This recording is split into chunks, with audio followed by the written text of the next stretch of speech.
In this video, we are going to see how we can easily resolve the no audio error on your Windows 11 or Windows 10.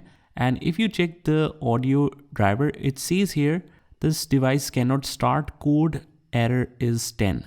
So here is a quick solution for you, and we will try a couple of solutions and one of them might work for you. So without further ado, let's get started with this video.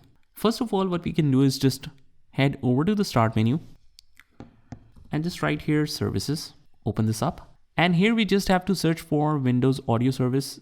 You can easily locate it with all the names because this is perfectly arranged in an alphabetical sequence. So here is Windows Audio. Just double click to open this up. Make sure the start type is set to automatic if it is already here. What we can do is just refresh and restart the service status. It is already running, but we will just click on stop and click start again. Click apply and OK. And after that, what we can do is just close here. If it is resolved, that is perfect. But otherwise, just again, head over to the start menu and just right here, troubleshoot settings. And from here, just click on other troubleshooters. And here it says audio, or you might see playing audio in some of the devices. So just click on run here. What this will do is this will run the troubleshooter. This will detect the problems, will tell you a couple of solutions that you have to follow. So just try all the suggestions that it offers and it should automatically be resolved. So you can get that help. And after that, you might need to restart your PC in order to make this effective. Just also make sure that you have the audio devices connected to a right USB or to the right ports properly plugged in.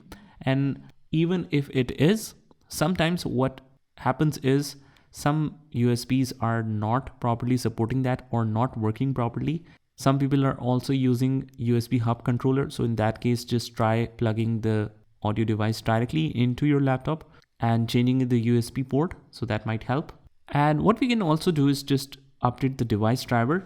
Let's open the start menu right here, device manager, open this up. And from here, we will go to audio inputs and outputs. That is right above the top. And let's say that we are unable to hear the sound. So that's related basically to speakers.